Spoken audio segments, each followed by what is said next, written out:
பீகாரில் வரைவு பட்டியலில் விடுபட்ட வாக்காளர்கள் ஆதார் எண்ணுடன் இணையத்தில் மீண்டும் விண்ணப்பிக்க உச்சநீதிமன்றம் அனுமதி அளித்திருக்கிறது. மேலும் தகவலை செய்தியாளர் வெங்கடேசன் வழங்க கேட்கலாம். வெங்கடேசன் வணக்கம், மேலும் தகவல்களை சொல்லுங்க. வணக்கம். பீகாரில் குறிப்பாக தற்போது நடைபெற்று வரும் வாக்காளர் பட்டியல் சிறப்பு தீவிர திருத்தத்தை எதிர்த்து தாக்கல் செய்த மனுக்களை உச்சநீதிமன்ற நீதிபதி சூரியகாந்த் தலைமையிலான அமர்வு விசாரித்து வருகிறது. கடந்த முறை இந்த வரைவு பட்டியலில் விடுபட்ட 65 லட்சம் வாக்காளர்களின் பெயர்கள் நீக்கத்துக்கான காரணம் உள்ளிட்டவை இணையத்தில் வெளியிட தேர்தல் ஆணையத்திற்கு உத்தரவிட்டிருந்தது.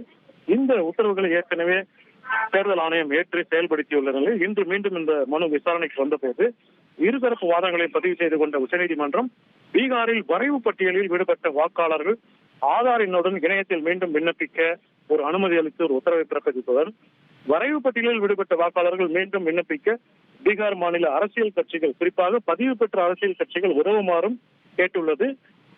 இத்துடன் இந்த வரைவு பட்டியலில் விடுபட்ட வாக்காளர்கள் ஆணையம் தெரிவித்துள்ள 11 ஆவணங்களுடன் ஆதார் எண்ணையும் இணைக்கலாம் என்றும் தெளிவுபடுத்தியுள்ளது.